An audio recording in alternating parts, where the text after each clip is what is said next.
معیشت کی صورتحال ہے اور جو صرف معیشت کی نہیں جو غریب عوام کی صورتحال ہے اس پر بات کرنے کے لیے میں حاضر ہوا ہوں، اور تمام میڈیا کے خواتین و حضرات کا شکریہ۔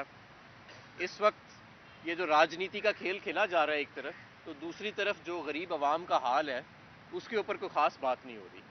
کوئی اینکر ہے وہ گلیوں میں محلوں میں جو پہلے نظر آتے تھے لوگوں سے مہنگائی کا حال پوچھنے کے لیے، وہ نظر نہیں آ رہے۔ جو اینکرز ٹاک شوز میں 4 لیٹر جب قیمت بڑھتی تھی پیٹرول کی تو اس کے اوپر 3 شوز کرتے تھے، 4 شوز کرتے تھے، اب وہ تقریباً خاموش نظر آ رہے ہیں۔ تو لہٰذا میں نے یہ سوچا کہ کیوں نہ میں خود ہی کچھ مہنگائی کے اعداد و شمار جو حکومت کے اپنے اعداد و شمار ہیں میں آپ کے سامنے آج رکھنا چاہتا ہوں۔ پچھلے سال اسی وقت مہنگائی کی شرح 12.7% تھی جب پاکستان تحریک انصاف کی حکومت تھی، 12.7%۔ آج پورے 12 ماہ کے بعد 35.4%، 35.4%، یعنی 3 گنا مجموعی طور پہ مہنگائی کی شرح میں اضافہ ہو چکا ہے۔ اب آپ یہ اکثر دیکھتے ہوں گے کہ آج کل آٹے کا ایک بحران پیدا ہے اور آٹے کے حصول کے لیے سانحہ بھی پیش آ رہے ہیں، لوگوں کی جانیں بھی جا رہی ہیں۔ کھانے پینے کی اشیاء میں پاکستان بیورو آف اسٹیٹسٹکس کے مطابق 47% 12 ماہ کے اندر اضافہ ہوا ہے، 47% سارے کھانے پینے کی اشیاء کے اندر۔ لیکن آٹا ایک منفرد حیثیت رکھتا ہے اس مہنگائی کی شرح میں۔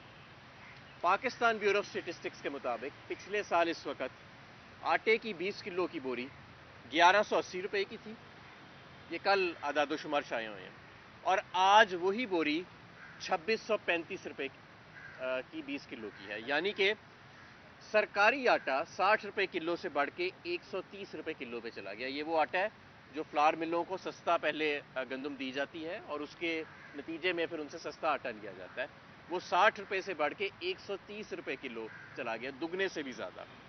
اور جو فائن آٹا ہے وہ آج آپ کو 150 روپے کلو کا بھی کہیں سے مل جائے تو آپ خوش قسمت ہوں گے۔ اس وقت یہ صورتحال دیکھتے ہوئے، کیونکہ پچھلے 11-12 ماہ سے ملک میں حکمرانی تو ہو نہیں رہی، گورننس تو ہو نہیں رہی، ملک میں تو صرف ایک عمران خان کا خوف اور وہم ہے، اور دن رات کوشش ہو رہی ہے کہ یہ جو ایک غیر فعال مسلط حکومت ہے اس کو مزید مسلط رکھا جائے، تو ایک مفت آٹے کی اسکیم کا اعلان کیا گیا۔ اور میں آپ کو بتاتا ہوں کہ یہ کیوں ایسا اعلان کیا گیا ہوگا۔ یہ اعلان اس لیے کیا گیا کہ دیکھیں، آپ لوگوں کے گھروں میں خاموشی سے عزت اور احترام کے ساتھ کیش اسٹائپنڈ یعنی کہ نقد کیش بھی بھجوا سکتے ہیں۔ احساس پروگرام میں ہم نے یہ بہت کیا، کووڈ کے دوران بھی بہت کیا، کوئی غریبوں کی قطاریں نہیں لگیں، کوئی کسی کا چہرہ بے نقاب نہیں ہوا۔ انہوں نے یہ سوچا ہوگا کہ کیوں نہ ہم آٹے کا ٹرک مارکیٹوں کے بیچ میں لے جا کے کھڑا کریں اور وہاں پہ آٹے کی تقسیم کریں تاکہ ہمارا سیاسی دکان بھی چمکے۔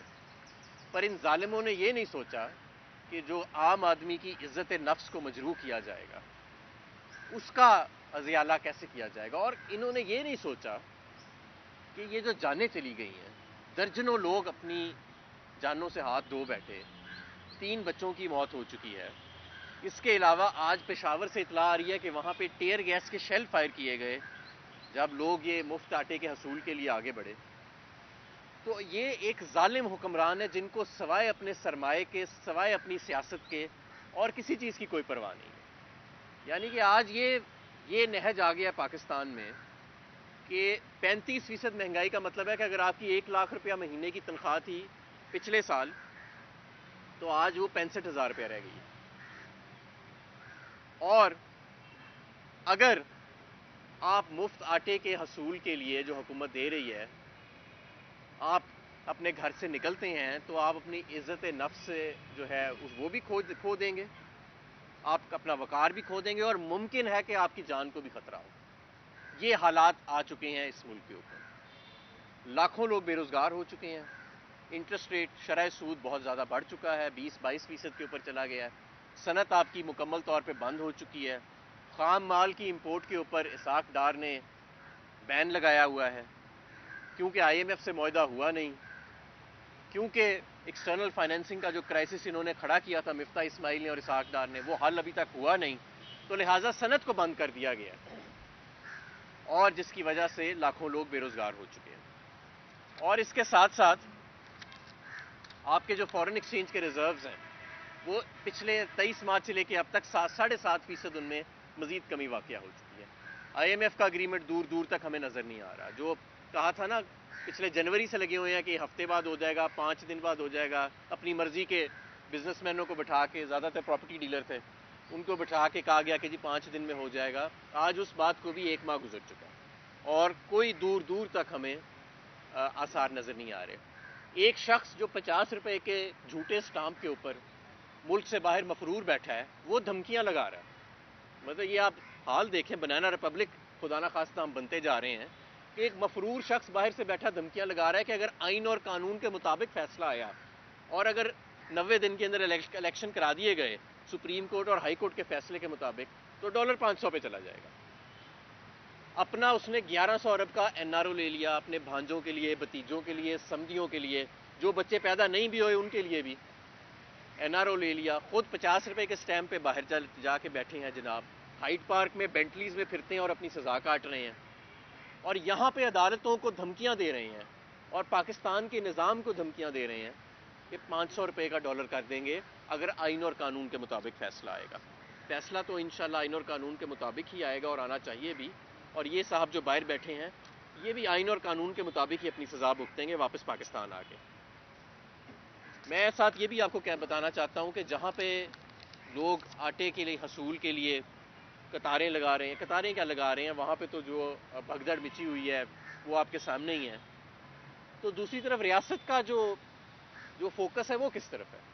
ریاست کا فوکس ہے عمران خان کے ساتھیوں کو گرفتار کرنے پہ, سوشل میڈیا کے پڑھے لکھے لوگوں کو گرفتار کرنے پہ اور ان کو اپنے سامنے بٹھا کے کہنے پہ کہ عمران خان کو چھوڑ دو, اور ان کو ہراساں کرنے پہ, ان کو ٹارچر کرنے پہ, ان کی فیملیز کو بلیک میل کرنے پہ.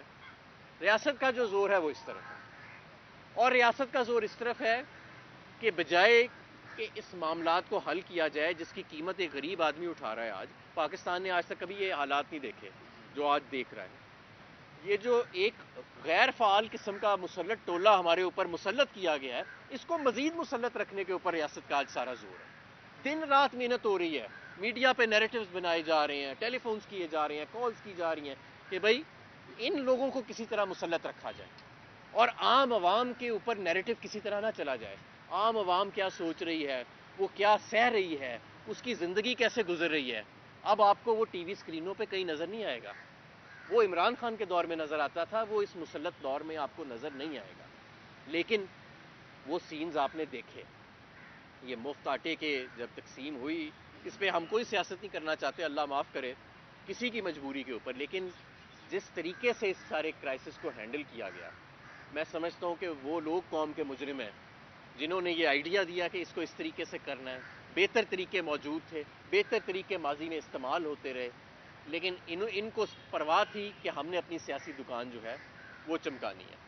میں آپ کو یہ بھی بتانا چاہتا ہوں کہ ہمارے ساتھ کے دوسرے ممالک بھی ہیں, گویا ہم سے شاید چھوٹے ہیں وہ, جیسے لبنان ہے, وینزویلا ہے, جہاں پہ ہمارے جیسے معاشی بحران آئے ہیں, اور لبنان ابھی تقریباً ہم سے 1-2 ماہ آگے ہے اس معاشی بحران میں.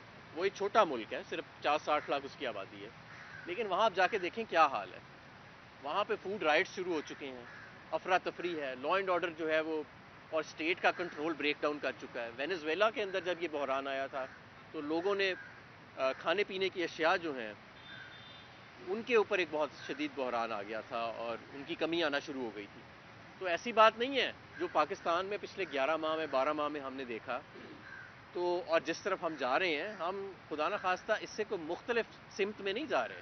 آپ یہ مت سمجھیے گا کہ اگر پاکستان میں پہلے ایسے کبھی نہیں ہوا تو ان نااہل لوگوں کی, اور یہ جو ضد اور انا میں لوگ آئے ہوئے ہیں, ان کی ضد اور انا کی وجہ سے وہ حالات اس طرف نہیں چلے جائیں گے. حالات اس طرف جا رہے ہیں, ہاں نہ چاہتے ہوئے بھی حالات اس طرف جا رہے ہیں.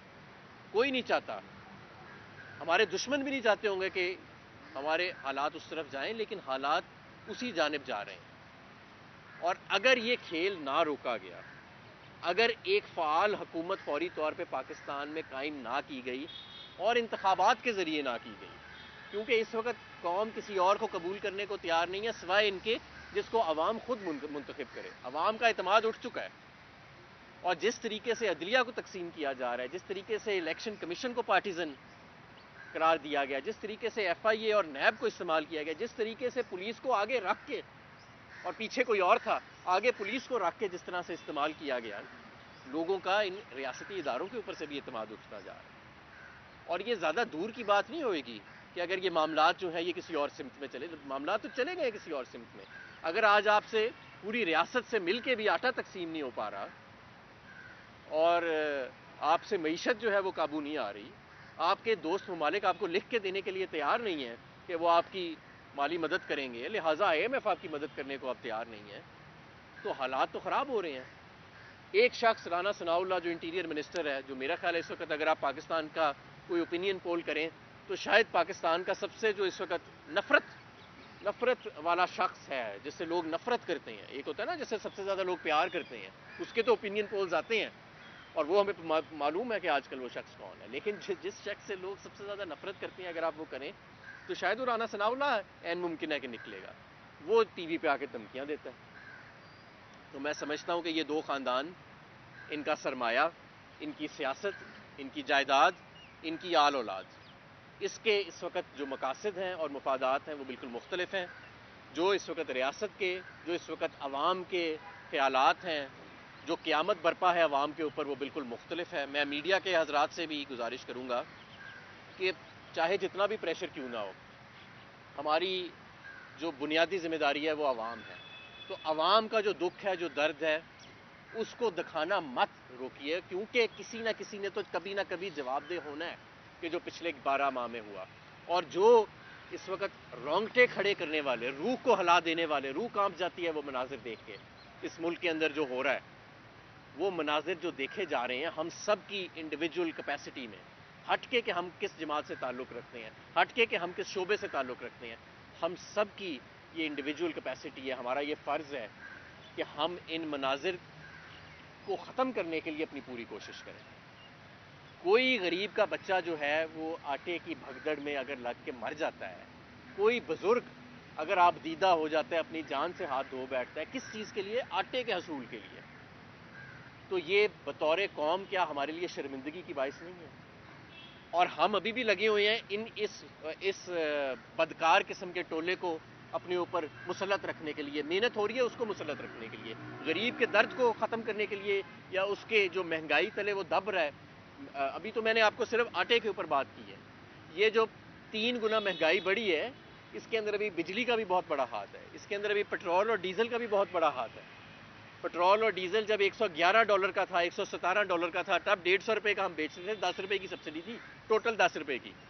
آج $70 کا ہے بین الاقوامی منڈی میں, اور آج $280, $290, $300 کا بک رہا ہے پیٹرول پمپ کے اوپر. اس کے اوپر ایک علیحدہ نشست ہونی چاہیے. آج آپ کے جو بجلی کا نرخ ہمارے دور میں زیادہ سے زیادہ $16 تھا, آج آپ کی انڈسٹری کو $50-55 یونٹ بجلی پڑ رہی ہے, اسی لیے وہ بند پڑی ہے. ہمارے دور میں 11 سے 12% پہ شرح سود چلی گئی تھی. تو ایک اینکر تھا, وہ اس نے کوئی 12 ٹاک شوز کر دیے تھے اس پہ, اس وقت 22% ہے.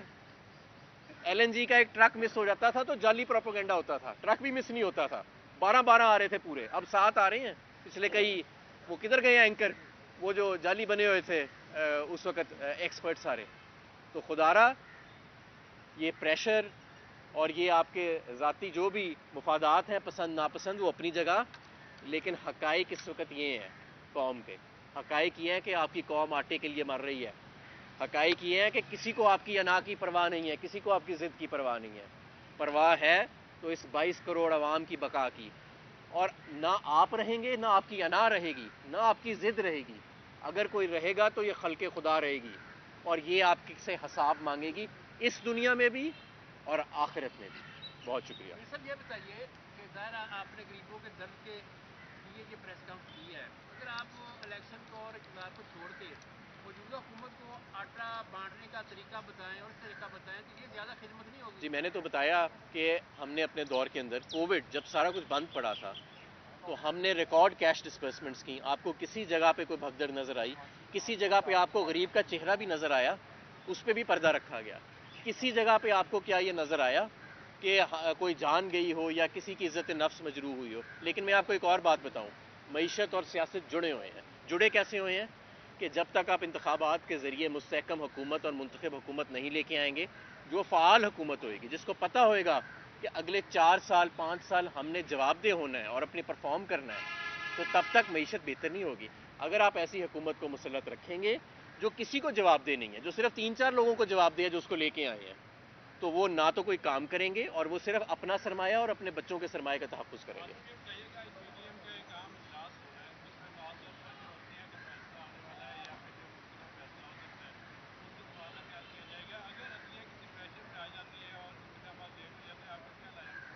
دیکھیں بات یہ ہے کہ عدلیہ کا فرض ہے اور عدلیہ کو تنخواہ اس کام کی ملتی ہے، انہوں نے حلف اس چیز کا لیا ہوا ہے کہ وہ آئین اور قانون کی پاسداری کریں گے۔ ان کی آپس میں جو بھی ذاتی رنجشیں ہوں ہمیں اسے کوئی پرواہ نہیں ہے، میری آپ سے ہو سکتی ہے، آپ کی کسی اور سے ہو سکتی ہے۔ ان کا صرف مقصد یہ ہے کہ آپ نے آئین اور قانون کی پاسداری کرنی ہے، چاہے آپ کو عمران خان سے کتنی نفرت کیوں نہ ہو، چاہے آپ کو اپنے کسی ساتھی جج سے کتنی نفرت کیوں نہ ہو، ہم کسی کو پرواہ نہیں ہے۔ Nobody gives a damn. What they will give a damn about in the final analysis is that whether you upheld the constitution or not. اور مجھے پورا یقین ہے کہ ہماری عدلیہ جو ہے وہ آئین اور قانون کے مطابق ہی فیصلہ دے گی، اسی لیے آپ کو بھگدڑ مچی نظر آ رہی ہے یہاں پہ کہ انہیں ڈر لگا ہوا ہے کہ آئین اور قانون کے مطابق فیصلہ آئے گا تو ہماری دکان بند ہو جائے گی۔ بھائی یہ بتائیے گا کہ اس وقت ایک پروپیگنڈا سوشل میڈیا پہ ہے کہ پاکستان اور اسرائیل کے درمیان تجارت شروع ہو چکی ہے، یہ پروپیگنڈا ہے یا حقیقت ہے؟ دیکھیں اس پہ تھوڑا ایڈ کر لیں کہ یہ بھی کہا جا رہا ہے کہ جس شخص کے نام پر یہ تجارت شروع ہوئی ہے، جس نے دبئی کے ذریعے اسرائیل پاکستانی مصنوعات بھیجی ہے، اس کو تحریک انصاف کی گورنمنٹ نے 2019 میں پاسپورٹ جو جاری ہوا تھا اس میں بطور اسرائیل شہری تسلیم یا یہودی اس کو تسلیم کرنے کے بعد یہ پاسپورٹ جاری ہوا تھا۔ اس میں کتنی نہیں، یہ تو مجھے نہیں پتا اس کو پاسپورٹ کب جاری ہوا اور نہ میں اس شخص کو جانتا ہوں، لیکن میں آپ کو یہ بتانا چاہتا ہوں کہ ہمارا پاکستان تحریک انصاف کا تو شروع سے یہی موقف رہا ہے کہ اسرائیل کو نہ ہم تسلیم کرتے ہیں، نہ اس کے ساتھ کوئی تجارتی تعلقات رکھے جائیں گے جب تک فلسطین کا مسئلہ حل نہیں ہوتا۔ یہ ہو نہیں سکتا کہ فلسطین جو ہے وہ اس کے اوپر جو مظالم اس وقت برپا کیے جا رہے ہیں اور پاکستان وہاں پہ فروٹ بھجوانا بھیج دے، تو یہ تو حکومت کو جواب دینا چاہیے اس کے اوپر، اور اس کے اوپر ایک واضح موقف آنا چاہیے جو ابھی تک نہیں آیا۔ آج آپ نے غریبوں کے لیے آواز اٹھائی ہے، آج جو مہنگائی کی شرح بہت زیادہ اوپر چلی گئی ہے، آپ کو اگر آپ کی حکومت آ جاتی ہے تو آپ کو اس کو کس طریقے سے کنٹرول کرے گی؟ اور سیکنڈ بات، جو لوگ آج غریبوں کے اوپر مسلط ہیں اور جو ان کا ایک بندہ دوائی لینے گیا ہوا ہے اس کو آج تک نہ ڈاکٹر ملا نہ دوائی ملی ہے، اس کو واپسی کا راستہ کیسے دکھائیں گے آپ؟ دیکھیں اس وقت تو ضرورت یہ تھی کہ اگر معیشت جو ہے اس کو اس طرح سے جو جس طرح سے تباہ کیا گیا، میں سمجھتا ہوں کہ یہ ایسے نہیں تباہ ہوگی، بڑی محنت سے معیشت کو پچھلے 11 12 ماہ میں تباہ کیا گیا ہے، دور دور تک اندیشہ نہیں تھا ایسے حالات کا آج سے 12 ماہ پہلے جو آج ہے، تو اول تو یہ مہنگائی نہ آتی۔ اگر یہ مہنگائی آئی ہے تو غریب کو انسولیٹ کرنے کے لیے مختلف پیکیجز دیے جانے چاہیے تھے، پیکیجز ہی نہیں دیے جانے تھے، پالیسیز ایسی بنائی جاتی، مثال کے طور کے اوپر آپ نے اب یہی دیکھ لیں کہ یہ آٹے والا جو بحران آیا ہے کیش اسٹائپنڈس کے ذریعے بہتر ہینڈل کیا جا سکتا تھا، نہیں کیا گیا۔ مثال کے طور پہ جب مفتاح اسماعیل صاحب آئے تو مہنگا ترین ضرورت سے زیادہ بین الاقوامی منڈی سے تیل اٹھا لیا گیا، جس کی وجہ سے فیول کاسٹ ایڈجسٹمنٹ جو ہے اس نے مہنگائی کو مزید تول دی، اس کو نہیں دینا چاہیے تھا۔ مثال کے طور پہ جب اسحاق ڈار صاحب آئے تو بجائے کہ آئی ایم ایف کو آنکھیں دکھاتے، آئی ایم ایف کے ساتھ معاہدہ کرتے، اگر اس وقت بھی معاہدہ کر لیا ہوتا تو آج حالات قدرے اتنے خراب نہ ہوتے جتنے آج خراب ہیں۔ اچھا، پھر دوست ممالک کے ساتھ ایک کریڈیبلٹی کا کرائسس چل رہا ہے، وہ ابھی تک ریزالو نہیں ہو پا رہا، وہ بھی دیکھ رہے ہیں کہ ملک کے اندر سیاسی استحکام نہیں ہے، فوری طور پہ سیاسی استحکام لائیں، معاشی استحکام لائیں، سنجیدہ لوگ جب سنجیدہ پالیسیز بنائیں گے تو ظاہر ہے کہ ریزلٹس اس کے بہتر آئیں گے۔ کوئی اب آسان جتنا ہم گہرے معاشی بحران میں چلے گئے ہیں اب کوئی آسان راستہ رہ نہیں گیا یہاں سے نکلنے کے لیے، لیکن یہ راستہ ابھی بھی موجود ضرور ہے۔ ابھی بھی اگر آپ ایک سین اکنامک پالیسی یعنی کہ سینسیبل اور سنجیدہ اکنامک پالیسی جو ہے وہ برپا کریں، آئی ایم ایف کو آن بورڈ کریں، ایک انتخابات کرا کے منتخب حکومت لے کے آئیں جس میں استحکام ہو، تو آپ کے حالات جو ہیں آپ ریپیئر اور ریکوری اور آپ اسٹیبلائزیشن کی طرف آپ کی راہ جو ہے وہ ہموار ہوتی چلی جائے گی۔ لیکن فی الحال تو آپ ایک فری فال میں ہیں۔ فری فال سے یہ مراد ہے کہ ہر آنے والا دن پچھلے دن سے گزشتہ دن سے بدتر ہے اور آگے کا پلان بھی کوئی نظر نہیں آ رہا، یعنی کہ ہمیں یہ بھی نظر نہیں آ رہا کہ اگلے 5 دن بعد، اگلے 5 مہینے بعد، 10 ماہ کے بعد حکومت کا اکنامک پلان ہے کیا، ایسی ہمیں کوئی چیز نظر نہیں آ رہی۔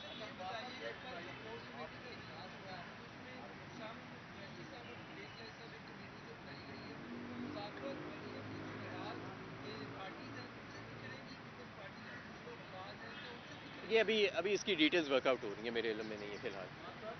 جیسے کہ نواز شریف صاحب کہہ رہے ہیں کہ ڈالر مہنگا ہو جائے گا اگر بینک میں رکھتا ہے تو واقعی مہنگا ہو جائے گا۔ میں آپ کو بتاؤں کہ جس دن اس ملک کے اندر سیاسی استحکام آیا اس دن سینٹیمنٹ ٹرن کر جائے گا۔ میں یہ نہیں کہہ رہا کہ سب کچھ ٹھیک ہو جائے گا، لیکن یہ جو فری فال ہے آپ کی یہ رک جائے گی اور بہتری آنا شروع ہو جائے گی۔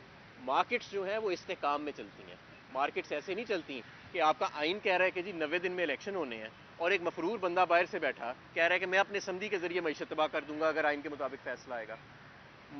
مارکیٹس جو ہیں ان کو استحکام اس چیز سے نہیں ملتا کہ آپ کا وزیر خزانہ جھوٹ بولے کہ میرے سے نیوکلیئر پروگرام پہ کمپرومائز کرنے کو کہا گیا یا کوئی میزائل کی باتیں شروع کر دیں۔ ایسی چیزوں سے، ایسے غیر سنجیدہ بیانات سے تو مارکیٹس کے اندر مزید عدم استحکام آتا ہے۔ تو میں سمجھتا ہوں کہ جس دن استحکام مارکیٹس میں آئے گا اور وہ آئے گا سیاسی میدان سے، آپ کو اس کے پازیٹیو اثرات معیشت پہ نظر آنا انشاءاللہ تعالیٰ شروع ہو جائے گا۔ سر یہ بتا دیں کہ آپ نے سیاسی انتخاب کی بات کی کیونکہ وہ الیکشن سے ہی آئے، تو اب سپریم کورٹ کے اندر ایک بات سامنے آئی کہ وہاں پہ 1500 روپے کا ستارہ بتایا گیا کہ پیسے نہیں ہے، 20 ارب روپیہ لگنا ہے جو الیکشن ہوتے ہیں اس کے لیے پیسے نہیں ہیں۔ آپ اس کو دیکھتے رہے ہیں سالانہ کو، کیا آپ دیکھتے ہیں وجہ یہی ہے کہ پیسے نہیں ہیں؟ کیا اصل حقیقت کیا ہے؟ دیکھیں میں آپ کو بتاؤں، اس سال پاکستان کا جو وفاقی حکومت کا اور صوبوں کا ملا کے خرچہ ہوئے گا وہ 20,000 ارب روپے ہوگا، 20,000 ارب روپے۔ اور ہم نے جو صرف سود ادا کرنا ہے اپنے قرضوں پہ، ڈومیسٹک قرضوں پہ، وہ 3 سے 4,000 ارب روپے ہے۔ یہ جو انہوں نے ایک ابھی میرا خیال لیپ ٹاپ پروگرام شروع کیا کہ کون سا، وہ 150 ارب روپے کا ہے۔ الیکشن کے لیے کتنی رقم چاہیے؟ 10 سے 30 ارب روپے۔ تو یہ ان کا جھوٹ ہے، پیسے بھی موجود ہیں اور 10 سے 30 ارب روپے استحکام کے لیے کوئی بڑی قیمت نہیں ہے۔ اس وقت جو مین مسئلہ آپ کا وہ عدم استحکام ہے، اور 10 سے 30 ارب روپے خرچ کر کے الیکشن کرا کے، جو کہ کوئی مسئلہ نہیں۔ میں نے آپ کو بتایا اس سال سالانہ ہمارا 20,000 ارب روپے خرچہ آئے گا، پورا صوبوں کا اور وفاق کا۔ تو یہ کہہ رہے ہیں ہمارے پاس 10 سے 30 ارب روپے نہیں ہیں۔ تو یہ بتائیے کہ ابھی انہوں نے اچانک بائی نیم جو ہے سینئر ججز کی سر عام جو ہے اتارنا شروع کیا ہے۔ تو وہ ایسے ہی کرتے ہیں۔ نواز لیگ کا تو یہ پرانا شیوا ہے کہ جب اپنی مرضی کا فیصلہ نہیں آتا تو ججز کے نام لے کے ان کی تذلیل کرتے ہیں، اداروں پر حملے کرتے ہیں، اور یہ آپ دیکھیے گا کہ یہ اور زیادہ حملے کریں گے، لیکن کوئی پرواہ کی بات نہیں ہے۔ یہ اتنے ایکسپوز ہو چکے ہیں مریم نواز کے، رانا ثناء اللہ کے چہرے اب، کہ ان کو میرا خیال ہے سنجیدہ لینے کی ضرورت نہیں ہے۔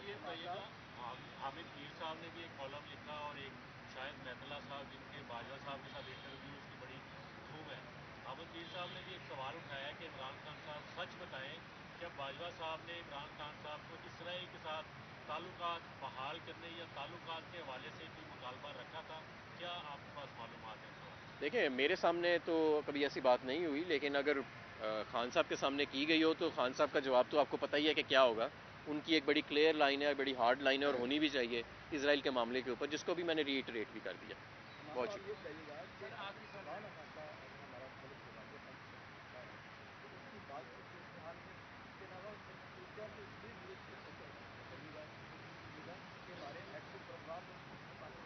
نہیں دیکھیں، یہ کیونکہ معاشی معاملہ ہے، اس کا ایٹمی پروگرام کے ساتھ تو انشاءاللہ تعلق کوئی نہیں ہوگا، لیکن یہ ضرور ہوتا ہے کہ جب آپ معاشی طور پہ دیوالیہ ہو جاتے ہیں تو پھر آپ کی بارگیننگ پوزیشنز جو ہیں وہ ویک ہو جاتی ہیں، اور نیشنل سیکیورٹی مختلف اقسام کی ہوتی ہے۔ سب سے بڑی سیکیورٹی آج کل اکنامک سیکیورٹی ہوتی ہے، اگر وہ آپ سے چھن جائے تو پھر آپ کے پاس کوئی سیکیورٹی، ظاہر ہے اگر آپ تیل خریدنے کے آپ کے پاس پیسے نہ رہیں تو آپ نے کیا ہی کر لینا ہے، کیا ہی اپنا دفاع کر لینا ہے۔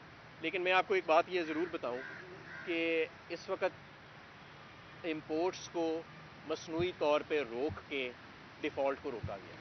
اگر آج آپ امپورٹ کھول دیں اور کوئی بھی شخص ایل سی کھول سکے جیسے کہ ہمارے دور میں ہوتا تھا یا پہلے ہوتا تھا، تو آج پاکستان کے اور سرکاری بینکوں کے پاس وہ ڈالر موجود نہیں ہے جو پاکستان کی امپورٹ ریکوائرمنٹس میٹ کر سکے۔ سر یہ بتائیں کہ آپ کے پاس زرداری صاحب کہتے ہیں کہ اگر کوئی بھی ملک دیوالیہ ہو جائے تو کوئی بڑی بات نہیں ہے، وہ صرف دیوالیہ ہوئے اور اس کے بعد دوبارہ بڑی طاقت بن گئی، تو واقعی آپ کو دیر کے زیادہ نہیں، اصل میں زرداری صاحب جس معیشت کو دیکھتے رہے ہیں نا، وہ معیشت بڑی اور طرح کی ہے۔ وہ سوئس بینکوں سے شروع ہوتی ہے، 10% کمیشن پہ جا کے ختم ہوتی ہے، کک بیک سے شروع ہوتی ہے۔ یہ ہم ملک کی معیشت کی بات کر رہے ہیں۔ ہو سکتا ہے زرداری صاحب اپنی جوانی میں بار بار دیوالیہ ہوئے ہوں اور پھر بار بار حکومت میں آ کے ان کی معیشت دوبارہ کھڑی ہو گئی ہو، لیکن پاکستان جیسا ملک اگر خدا نخواستہ دیوالیہ ہوگا تو میں بیان نہیں کر سکتا کہ یہاں پہ کیا افراتفری ہوگی۔ مثلا یہ بتائیں کہ کوئی ایسا اب کی حکمت عملی ہے کہ پڑا کر آپ پہ دوبارہ مہربان ہو جائے اور پھر مفاہمت کا راستہ نکل آئے؟ دیکھیں آئین اور قانون جو ہے اگر اس کی پاسداری ہو جائے اور آئین اور قانون کے مطابق جو الیکشن کی ٹائم لائنز دی گئی ہیں اگر ان کو فالو کر لیا جائے تو پھر مفاہمت ہی مفاہمت ہے، پھر استحکام ہی استحکام ہے۔ ہماری کیا ڈیمانڈ ہے؟ ہماری وہی ڈیمانڈ ہے جو باقی ساری قوم کی ڈیمانڈ ہے۔